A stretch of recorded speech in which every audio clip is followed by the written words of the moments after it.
The exact moment your life splits in half doesn't announce itself with trumpets or lightning. Mine happened over a campfire on a Saturday night in July, watching my wife laugh at another man's joke like she'd forgotten I existed. We'd driven 3 hours to this corporate retreat, Charlotte's company thing, some mandatory team-building nonsense at a state park in the Shenandoah Valley. I came because married people do that. Support your spouse, show up, smile, pretend you care about trust falls and rope courses. I'd spent the afternoon helping set up tents while Charlotte disappeared with the planning committee. That's what she called it. Planning committee. Like I was supposed to believe they spent 4 hours discussing seating arrangements. Now, darkness had settled over the campsite, and 40-some people clustered around a massive bonfire. Flames jumped 20 feet high, throwing dancing shadows across faces. Someone had brought a guitar. Someone else had brought enough beer to sedate a small army. I sat on a log nursing warm Budweiser, watching Charlotte across the flames. She'd positioned herself next to Rey Martínez, her ex-boyfriend from college. What a coincidence he worked at her firm now. What incredible luck that they'd reconnected after 10 years. Small world, right? "Your wife's really hitting it off with Rey," said Marcus, one of Charlotte's coworkers, settling beside me with a fresh beer. He was already drunk, words slurring at the edges. "They've been talking all night." "Old friends," I said, keeping my voice flat. Marcus laughed, spraying beer foam. "Sure, man. Old friends." He winked and staggered away. I watched them. Charlotte's hand touched Rey's arm, once, twice, 3 times, each touch lasting a beat too long. Rey leaned close to whisper something. Charlotte threw her head back, laughing that full-throated laugh I hadn't heard in months, maybe years. When had she last laughed like that with me? I couldn't remember. Rey was handsome in that effortless way some men are. Square jaw, perfect hair, confident smile. He worked in marketing like Charlotte, which meant he was probably full of shit professionally, but great at making it sound impressive. They dated in college before she met me.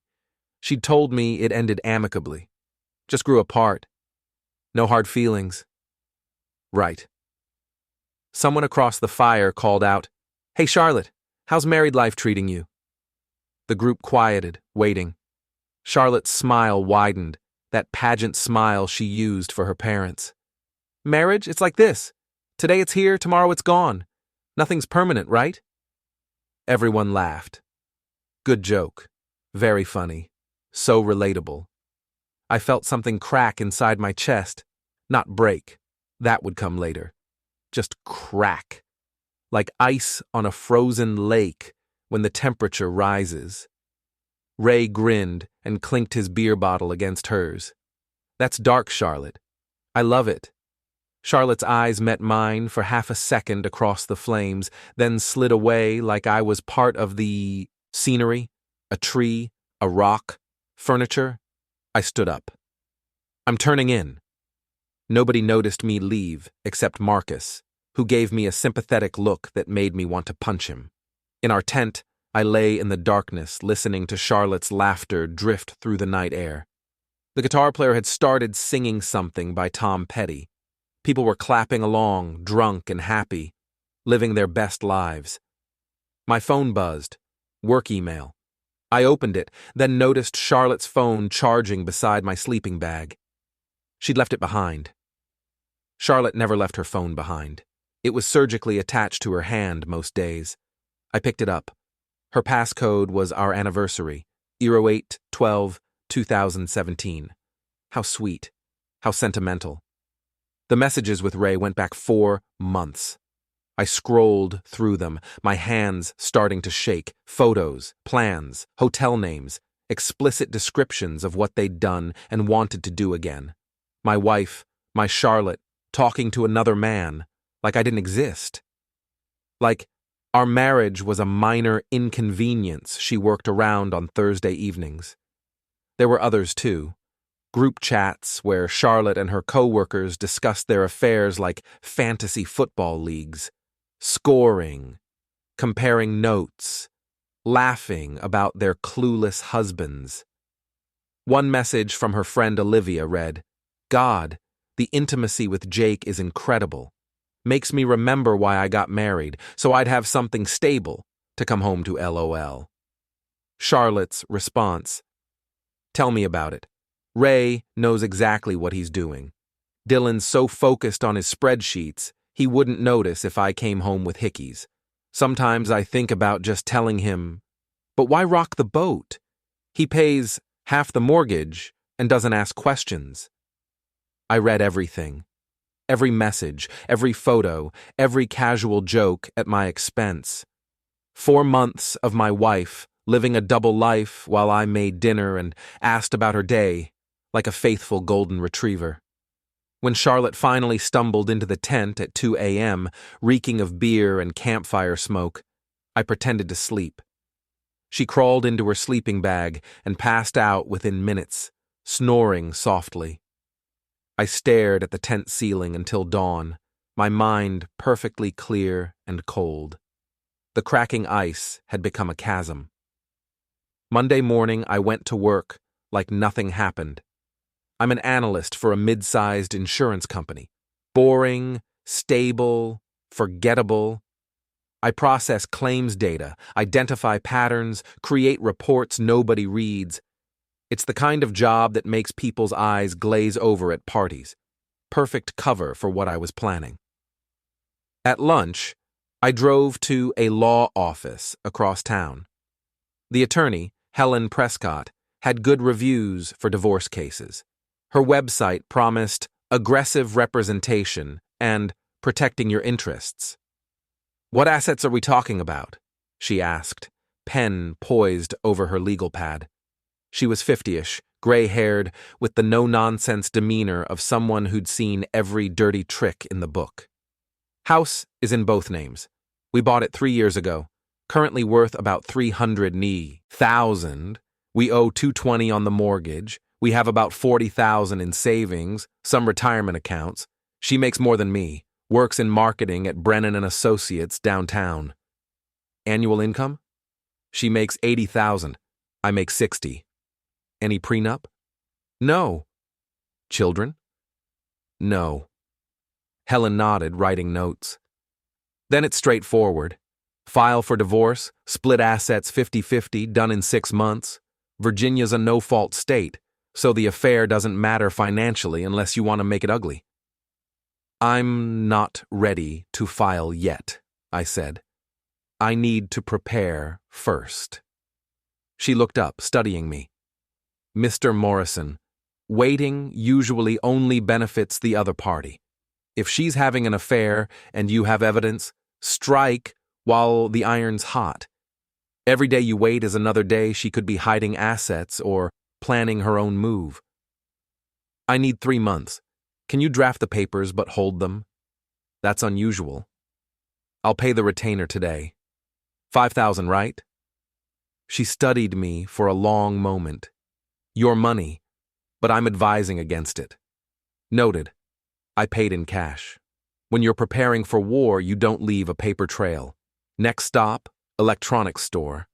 I bought a small voice-activated recorder, the kind private investigators use.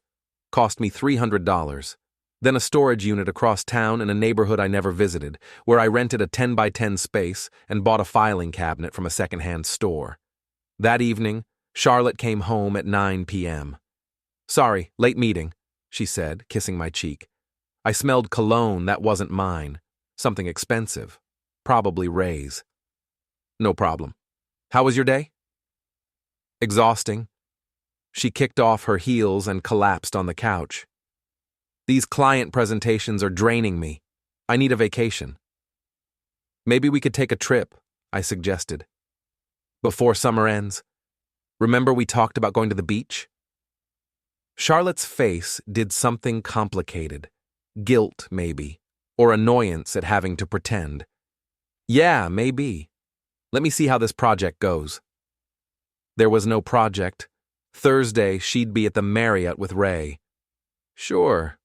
No rush. While Charlotte took a bath upstairs, I downloaded everything from her phone onto a laptop I'd bought that afternoon. One she didn't know about, paid for in cash. Messages, photos, calendar appointments.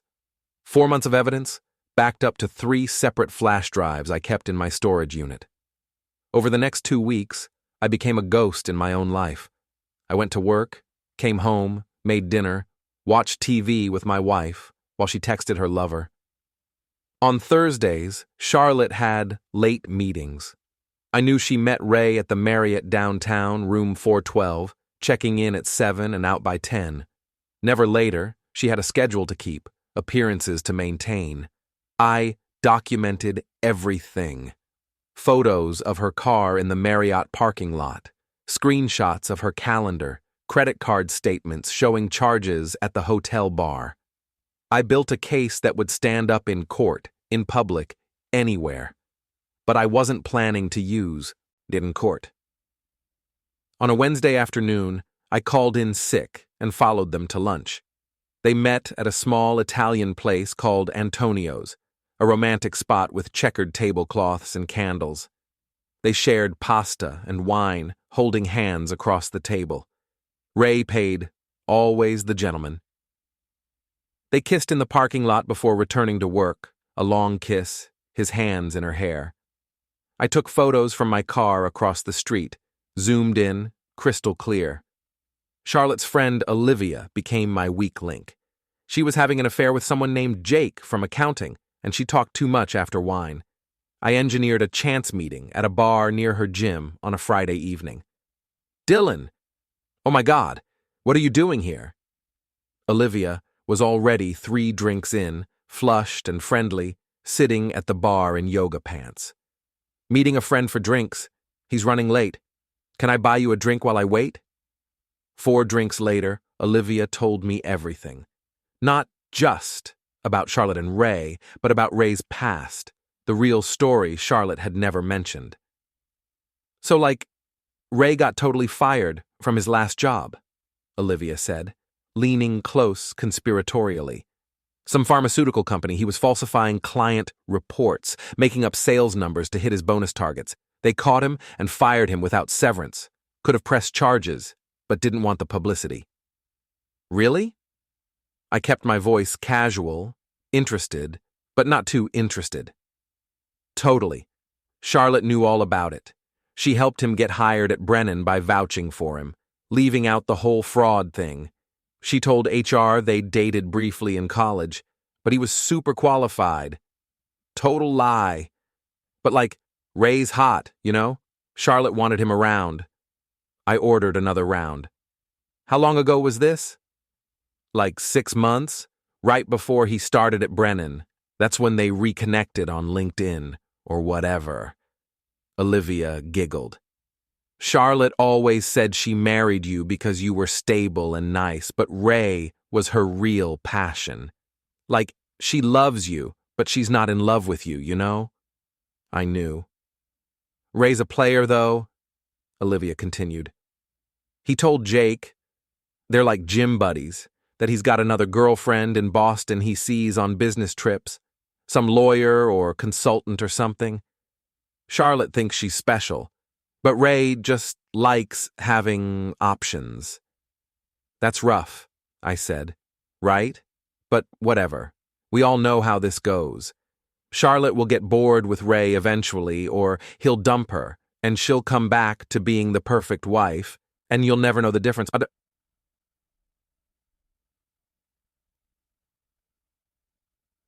Olivia laughed. That's how it works. I drove Olivia home, making sure she got inside safely. Then I sat in my car and made detailed notes of everything she'd said. Rey wasn't just Charlotte's affair partner. He was a liar, a fraud, a serial cheater. And Charlotte had lied to her firm to get him hired, making her complicit in bringing someone with a history of fraud into a company that handled millions in client accounts. Perfect. Brennan and C.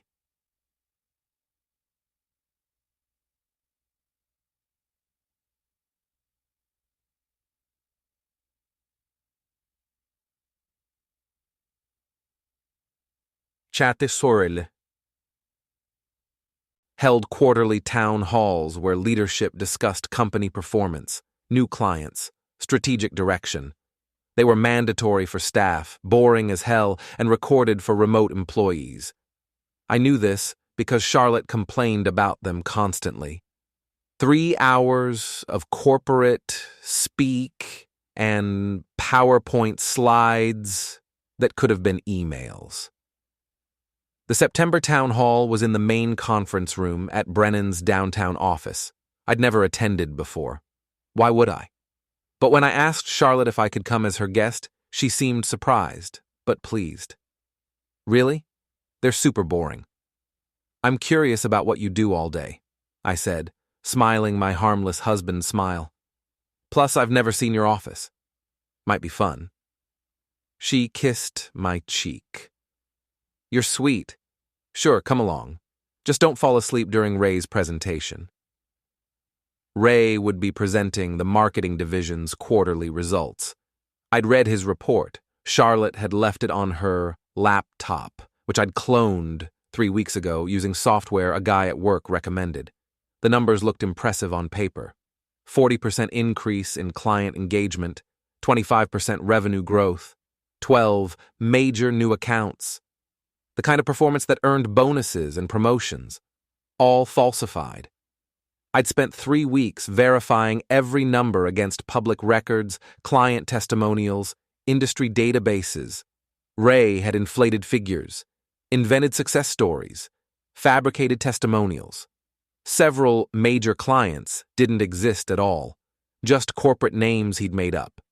Others were small accounts worth maybe $5,000 annually that he'd reported as 6-figure contracts. He'd learned nothing from getting fired before. The town hall started at 2 p.m. on a Thursday. Perfect. Rey and Charlotte's usual hotel day, though they'd have to skip it for this mandatory meeting. I sat in the back row, while Charlotte mingled with coworkers up front, laughing and playing the part of successful marketing executive. The CEO, Walter Brennan, opened with the usual corporate cheerleading. Strong quarter, impressive growth, excited about the future. Then department heads took turns presenting results. Rey took the stage at 2:30, confident and charming, working the crowd like a politician. He wore an expensive suit, too expensive for someone who'd been employed 4 months, probably on credit. Our team has exceeded every metric this quarter, he announced, advancing his slide deck. Bold graphics, impressive charts. We've secured 12 major clients, representing a 40% increase in engagement and 25% revenue growth. This positions us as the fastest-growing division in the company. People clapped. Walter Brennan nodded approvingly. I raised my hand. Rey paused, surprised. Yes? Question in the back? I stood. Dylan Morrison, I'm sorry to interrupt, but I have a question about those numbers. Charlotte's head whipped around. Her face went pale, eyes wide. She mouthed something. Maybe, "What are you doing?" But I ignored her. These 12 major clients you mentioned, I continued, walking down the aisle. Could you name them? Rey's smile tightened. I'm not sure that's appropriate in this forum. Client confidentiality, because I called them. All 12. I reached the front and pulled a folder from my bag. 6 don't exist. I couldn't find any business registration, website, or public record. 3 are small accounts worth less than $10,000 annually, hardly major clients. 2 canceled their contracts last month, but you're still reporting them as active. Only 1 actually matches your description. The room went silent. 70 people staring. Rey's face flushed red.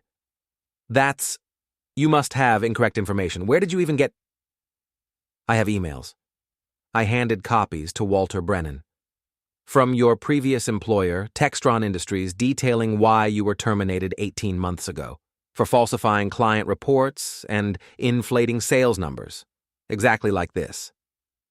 Walter's expression darkened as he scanned the documents. His jaw clenched. I also have documentation proving that Charlotte Morrison vouched for Mr. Martinez when he was hired 6 months ago. I continued, pulling out more papers. Did she mention his history of fraud? Or was that an oversight? Charlotte stood up, trembling. Dylan, what the hell are you doing? I looked at her. Really looked at her. Saw the woman who'd laughed at our marriage around a campfire, who'd mocked me in text messages, who'd spent 4 months betraying me while I made dinner and asked about her day. Telling the truth. Something neither of you seem capable of. I turned back to Walter Brennan. Everything's documented in those files, Mr. Brennan. Financial records, client contacts, testimony from Textron's HR department. You'll also find evidence that several clients were billed for services never rendered, with Rey pocketing reimbursements. I've included bank records showing deposits to his personal account that coincide with phantom expenses. He's been defrauding your company for months. The room erupted. People shouting questions.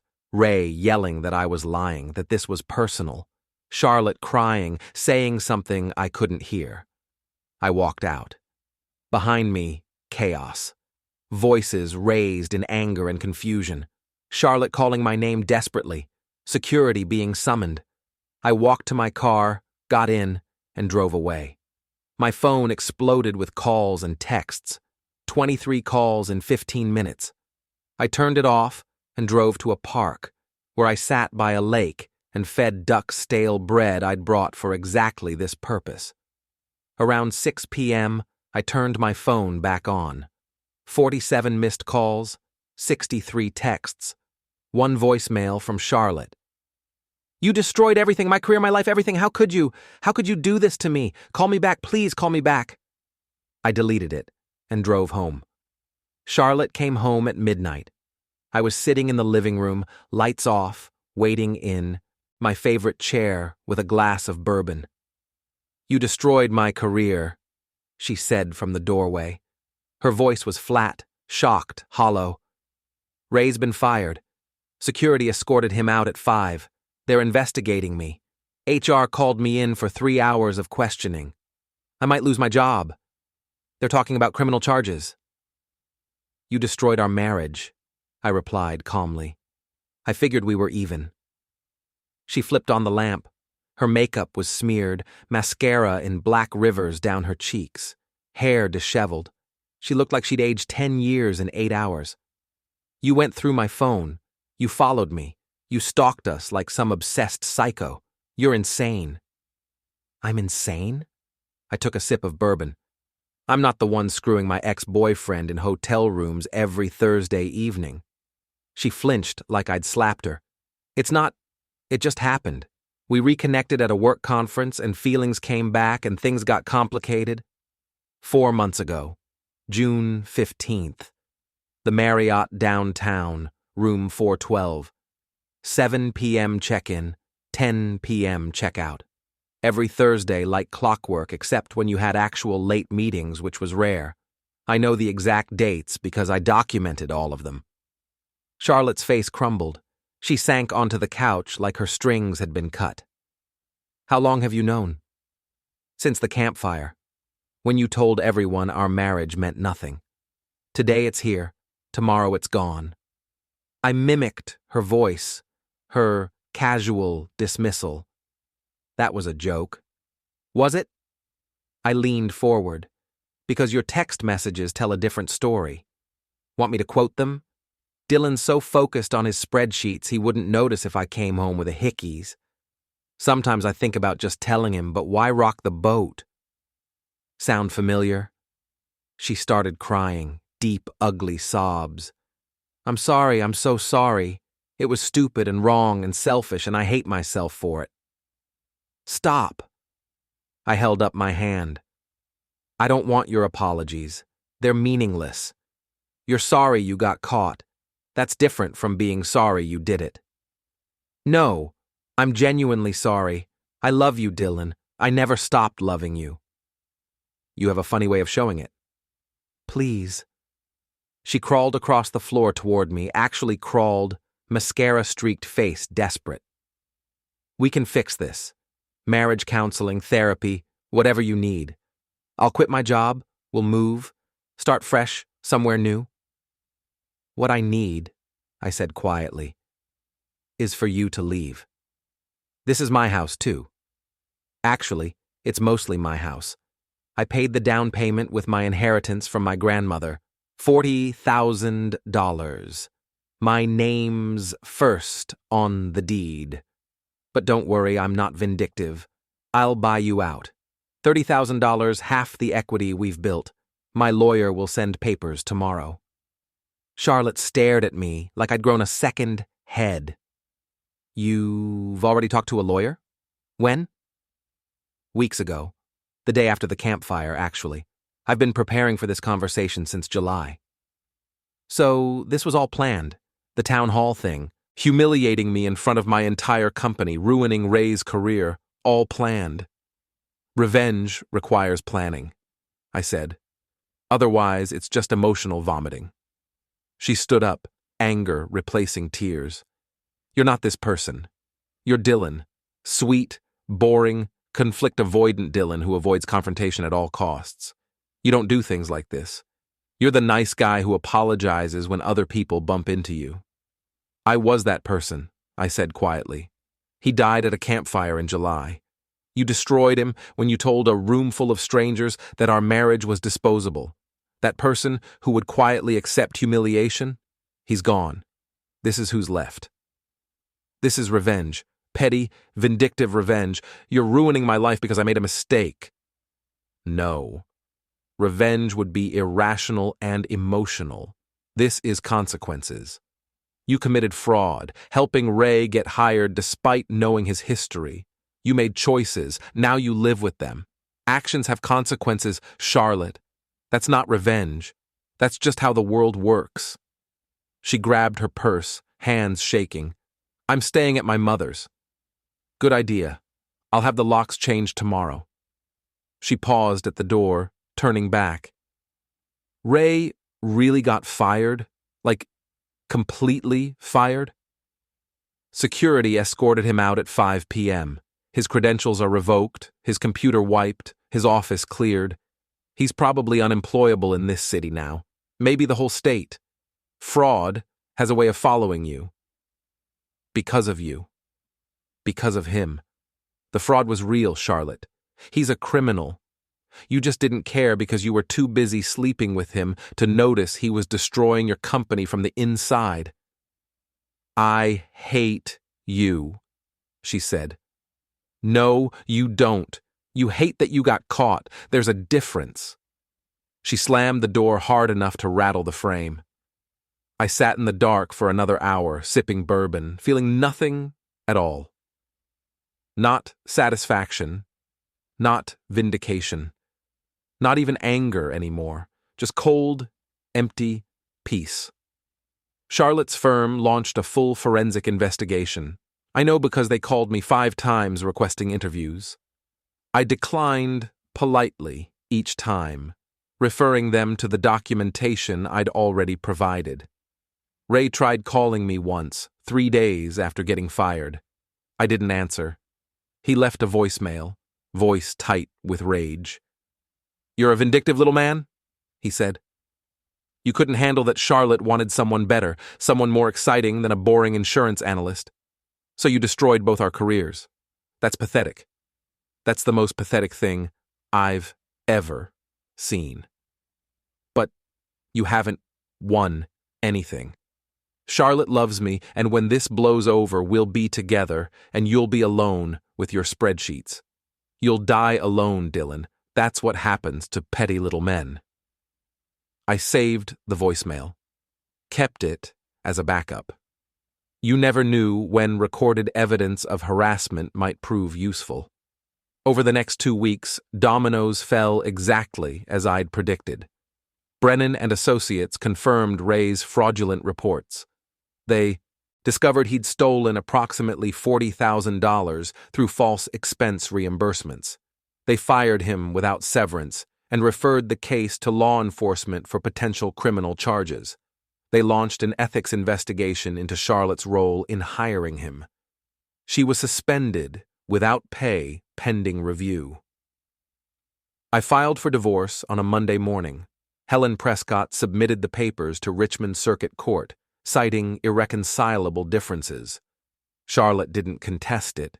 She couldn't afford to. Her legal bills for the fraud investigation were mounting. My lawyer called on a Tuesday afternoon 2 weeks later. Her attorney wants to negotiate. No negotiation.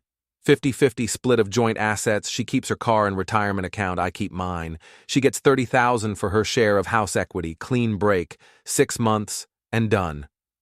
She's asking for spousal support. I actually laughed. She makes $80,000 a year. I make $60,000. On what grounds? Emotional distress. She claims your actions at her workplace caused severe psychological trauma that impairs her ability to work. Tell her no. If she pushes back, remind her that I have 4 months of documented evidence of her affair that hasn't been made public yet. Her firm doesn't know about the affair, just the fraud. If she wants to play hardball, I'll release text messages, photos, hotel receipts. Let's see how sympathetic she looks then. Helen paused. You're serious? Completely. I'm done playing nice. She'll accept your terms, Helen predicted. She did. The divorce was finalized in December, 6 months after the campfire that started everything. Judge Patricia Walker reviewed our settlement agreement, found it fair and equitable, and signed the dissolution papers. Charlotte kept her job by throwing Rey completely under the bus in her company testimony. She claimed he'd manipulated her, lied about his credentials, pressured her into vouching for him through their past relationship. She painted herself as a victim of his deception. Some of it was even true. Rey moved to another city, Columbus, Ohio, I heard through mutual connections. He was working retail at a Best Buy, selling televisions to suburban families. His LinkedIn profile disappeared. His professional reputation was destroyed. Charlotte's career survived, barely. She was demoted, her salary cut by 30%, her reputation permanently tarnished. People whispered when she walked by. She became the cautionary tale, the ambitious woman who'd slept with a fraudster and nearly brought down the company. I felt nothing about any of it. I didn't see Charlotte again until the final divorce hearing. We sat on opposite sides of the Richmond Circuit courtroom while Judge Walker reviewed our settlement one last time. This appears straightforward, the judge said, reading through documents. Assets divided equitably, no children, no spousal support. Mr. Morrison retains the house with a buyout payment of $30,000 to Ms. Morrison. Both parties waive future claims against each other. Any objections? No, Your Honor, I said. Charlotte said nothing, just shook her head. Then by the power vested in me by the Commonwealth of Virginia, I declare this marriage dissolved, effective immediately. Good luck to you both. The gavel fell. 8 years erased with a wooden bang. Outside the courthouse, Charlotte caught up with me on the stone steps. December wind whipped her hair. She looked smaller, somehow, diminished. 6 months had carved lines around her eyes and mouth. Dylan, wait, please. I stopped, turned. What? I just want you to know that I really am sorry. Not sorry I got caught, genuinely sorry for what I did. I was selfish and cruel, and you didn't deserve any of it. You were a good husband. You're right. I didn't deserve it. Can you ever forgive me? I thought about it, really thought about it, considered what forgiveness would mean. No. Why not? People make mistakes. People grow and change. Mistakes are accidents. Tripping on stairs is a mistake. Forgetting an anniversary is a mistake. You made choices. Every Thursday, for 4 months, you chose to betray me. Every morning, you woke up next to me and chose to lie. Every time you texted him while we watched television, you chose him over me. Those weren't mistakes, Charlotte. That was character. That was who you really are. Her eyes filled with tears. So that's it? 8 years together, married at 24, built a whole life together, and you just hate me now? I don't hate you, I said honestly. Hate requires caring. I feel nothing when I look at you. You're just someone I used to know, a person who existed in my past, like a coworker from a job I quit years ago. That's worse, she whispered. That's so much worse than hate. Maybe, but it's honest. She wiped her eyes with her sleeve. For what it's worth, Rey left me. Couple weeks after he got fired, he just disappeared, blocked my number, moved to Ohio without telling me. I think he blamed me for everything falling apart. Like it was my fault you exposed him. He blamed you? He's the one who committed fraud. Yeah, well, turns out he was cheating on me too, with someone in Boston, some consultant he'd been seeing for a year. I was just as stupid as you were, believing in something that wasn't real. I should have felt vindicated, should have felt satisfaction that Rey had betrayed her too. Instead, I just felt tired. Goodbye, Charlotte.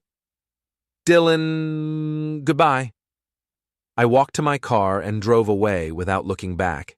In the rearview mirror, I watched her standing on the courthouse steps, alone and crying in the December cold. I felt nothing.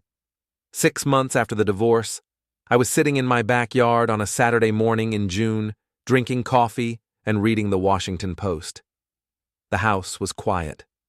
I'd repainted every room, replaced all the furniture, removed every trace of Charlotte from my life. New couch, new bed, new dishes. Fresh start in the same location. My phone rang. Unknown number with a Virginia area code. Hello? Mr. Morrison? This is Jennifer Hayes from the Virginia State Bar Association. Professional voice, all business. I set down my coffee. Yes? I'm calling regarding a complaint filed against your ex-wife, Charlotte Morrison. Multiple clients from Brennan and Associates have filed ethics violations, claiming Ms. Morrison knowingly falsified marketing materials and reports that influenced their business decisions. The firm is cooperating with our investigation. We understand you provided initial documentation about fraud committed by Rey Martínez. Would you be willing to provide testimony regarding Ms. Morrison's involvement? What would that involve? A formal deposition, possibly testimony at an administrative hearing if charges are filed. Ms. Morrison could face suspension or permanent disbarment from professional marketing organizations, as well as potential civil liability. I thought about Charlotte on the courthouse steps, alone, crying, apologizing for ruining our marriage. I thought about her laugh at the campfire, her text messages mocking me, 4 months of lies told to my face every single day. Yes, I said, I'll testify. When do you need me? Thank you, Mr. Morrison. Someone will be in touch within a week to schedule. After hanging up, I sat in the quiet June morning and waited to feel guilty. I didn't. 3 weeks later, I gave my deposition in a conference room downtown. The investigator, a sharp woman named Patricia Rodriguez, took notes for 3 hours while I walked through everything. The messages, the affair, Charlotte's knowledge of Rey's fraud history, her lies to human resources, the fabricated reports. I brought every document, every email, every shred of evidence I'd collected over 8 months. The files filled 2 boxes. This is extremely thorough, Patricia said, reviewing my documentation, almost obsessively so. I'm an analyst. Thoroughness is what I do. Mr. Morrison, can I ask you something off the record? Sure. She set down her pen. Why? You were already divorced. The affair was over. Rey was fired and gone. Why pursue this further? Why testify against your ex-wife when you could just move on?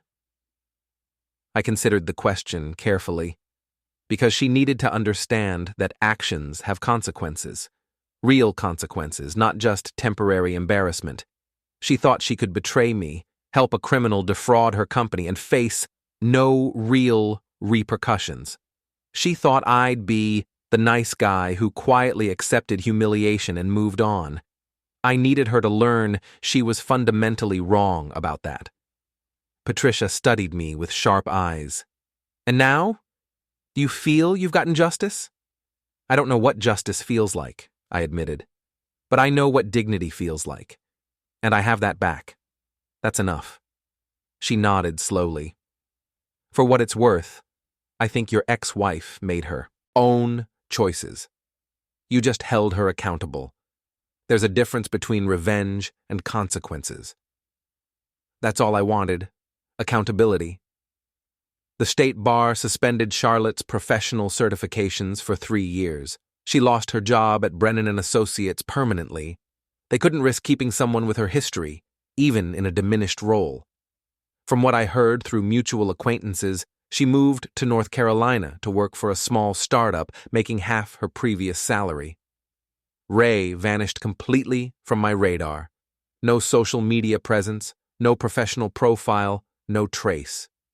He'd become a ghost. I sold the house in July and bought a condo downtown.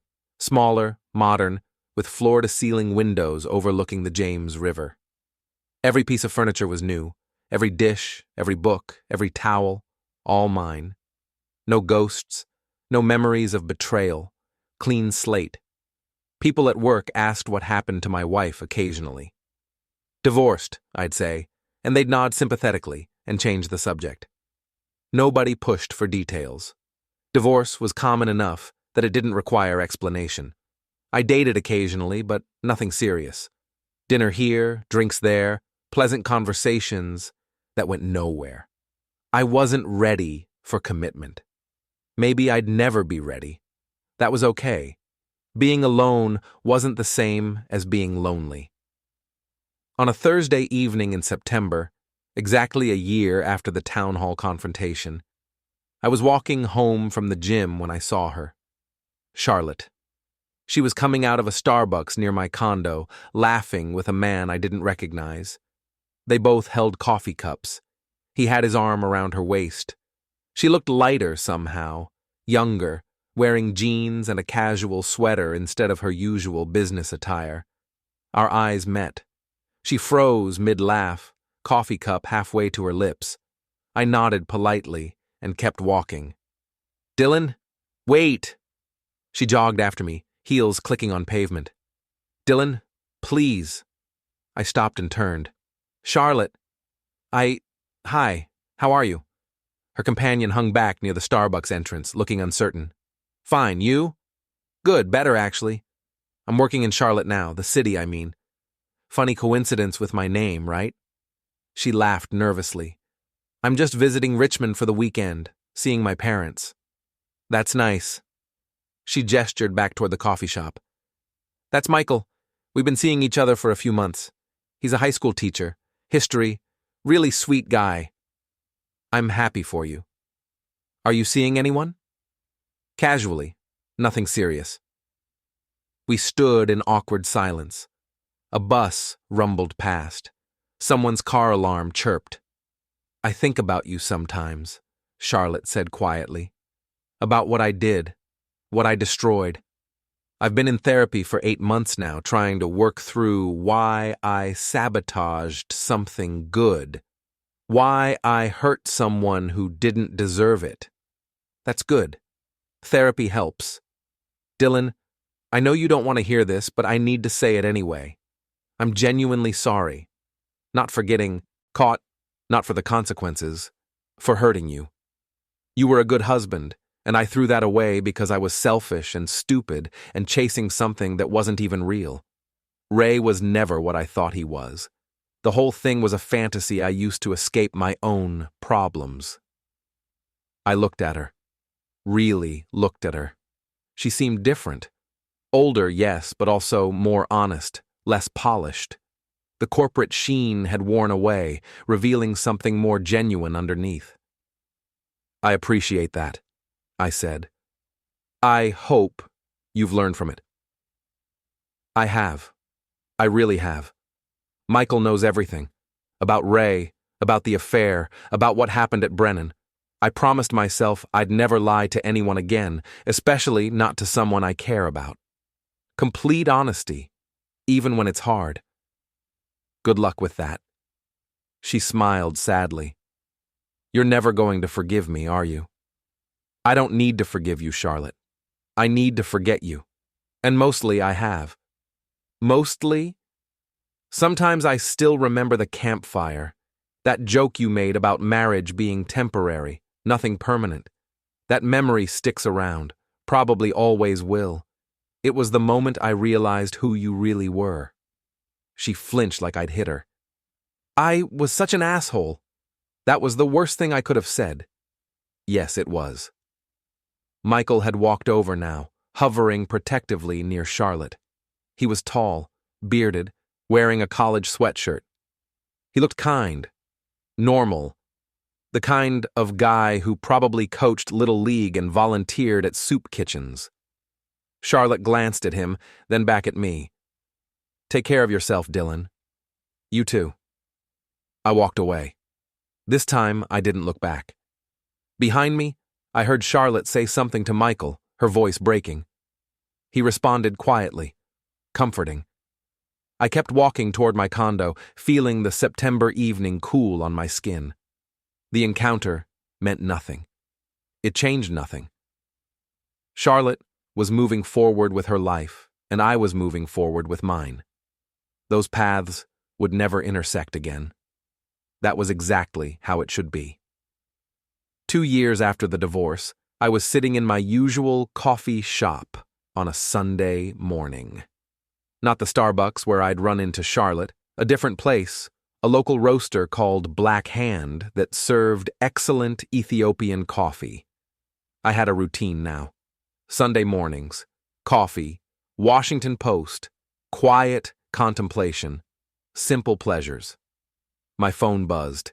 Email from Helen Prescott, my divorce attorney. Dylan, thought you'd want to know. Charlotte Morrison was arrested Friday in North Carolina for fraud. Apparently, she falsified marketing reports at her new company, inflating performance metrics to secure a promotion. Almost identical to what Rey did at Brennan. Facing criminal charges this time, wire fraud, potentially federal case. Her new employer is pressing charges. Thought you'd closed that chapter, but figured you should hear it from me rather than through the grapevine. Helen.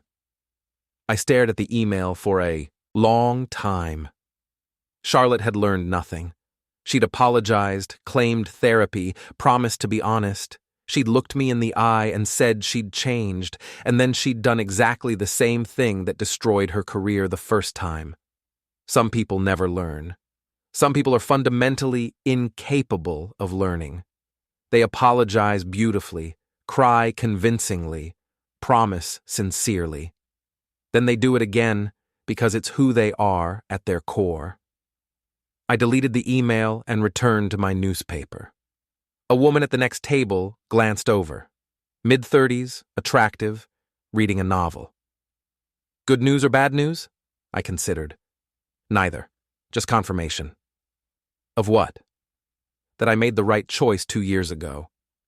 She smiled and returned to her book.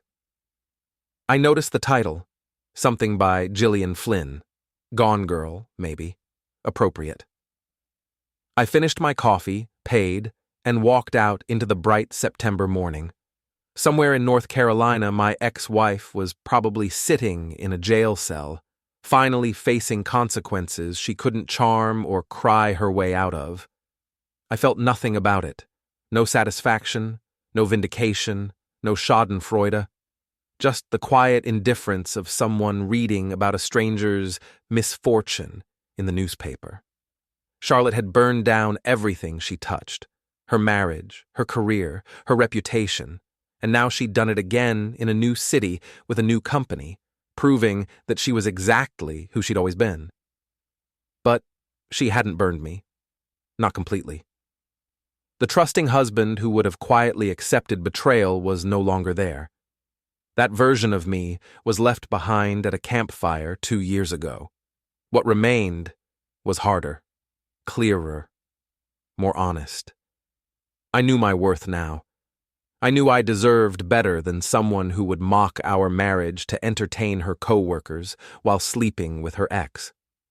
I walked home through the sunny streets, past couples, walking dogs, and families loading up cars for weekend trips. Life moving forward, always forward, never looking back. Charlotte was her own worst enemy. She always had been. I'd just been collateral damage, the unfortunate husband who got caught in the blast radius of her self-destruction. But I wasn't collateral damage anymore. I wasn't a victim. I was someone who'd taken control, reclaimed his dignity, and rebuilt his life exactly how he wanted it. Charlotte would probably spend the next year fighting criminal charges. She'd probably lose. Federal fraud charges were no joke. She might see actual prison time. I wouldn't follow the case, wouldn't Google her name or check court records. She was a closed chapter, a finished book I'd never reread. My phone rang. Number I didn't recognize. I almost didn't answer, then decided why not. Hello? Dylan Morrison? A man's voice, hesitant. Yes? This is Michael Chen. I was dating your ex-wife, Charlotte. We met once, about a year ago, outside a Starbucks. I remember. Is something wrong? She's been arrested in North Carolina, for fraud. Her parents called me because I'm listed as her emergency contact. He paused. She asked me to call you. Why would she do that? She says she needs to talk to you, that you're the only person who would understand. I know it's a lot to ask, but... No, I said. Mr. Morrison, she's in real trouble. Federal charges. She could go to prison for years. That's not my problem. Silence on the line. Then, she destroyed your marriage, didn't she? That's what happened at her old company. You exposed her. She destroyed her own marriage by having an affair and helping a fraudster get hired. I just made sure everyone knew about it. She told me she'd changed. She lied, to you, to me, to herself. Charlotte is fundamentally incapable of honesty. She'll say whatever she needs to say to get what she wants, then do exactly what she intended all along. You're better off without her. That's cold. That's reality. Have a good life, Michael. I mean that sincerely. You dodged a bullet. I hung up. The phone rang again immediately. I blocked the number. Charlotte wanted forgiveness, wanted me to ride in like some romantic hero and save her from consequences of her own actions. Wanted me to be the understanding ex-husband who would testify to her good character or post bail or hire lawyers. Not happening. I'd given her 8 years of my life, my trust, my love. She'd thrown it away for Thursday evenings in hotel rooms with a man who'd used her and discarded her like trash. Now she was in a jail cell facing federal charges, probably scared and alone, finally understanding what it meant when actions had consequences. I felt nothing about it. That evening, I made dinner for myself. Grilled salmon, roasted vegetables, a good Pinot Noir. I ate on my balcony, overlooking the river, watching the sun set orange and gold over the water. Life was good. Quiet. Simple. Honest. No drama, no betrayal, no lies. Just peace. Charlotte had taught me valuable lessons. That trust, once broken, couldn't be repaired. That some people would always choose themselves over everyone else. That forgiveness wasn't mandatory, and moving on didn't require reconciliation. Most importantly, she'd taught me that I was capable of things I'd never imagined. Standing up for myself, fighting back, refusing to be the nice guy who quietly accepted humiliation. I'd become someone new, someone stronger, someone who knew his worth and refused to settle for less. Charlotte was probably crying in a cell right now, finally understanding that her actions had destroyed her life completely. I was watching the sunset, drinking good wine, living exactly the life I wanted. We'd both gotten exactly what we deserved. The last rays of sun painted the river gold. Somewhere in the city, people were starting their evenings, dates, dinners, movies, drinks, life moving forward in 1,000 different directions. My phone stayed. Silent. Charlotte wouldn't call again. She understood now that the man she'd married, the forgiving, conflict-avoidant nice guy, was gone forever. In his place was someone who knew the value of dignity, the importance of consequences, and the sweet satisfaction of building a life on his own terms. I raised my glass to the sunset, to new beginnings, to closed chapters. To the last laugh, I said quietly. The river flowed on, golden and endless, carrying everything away.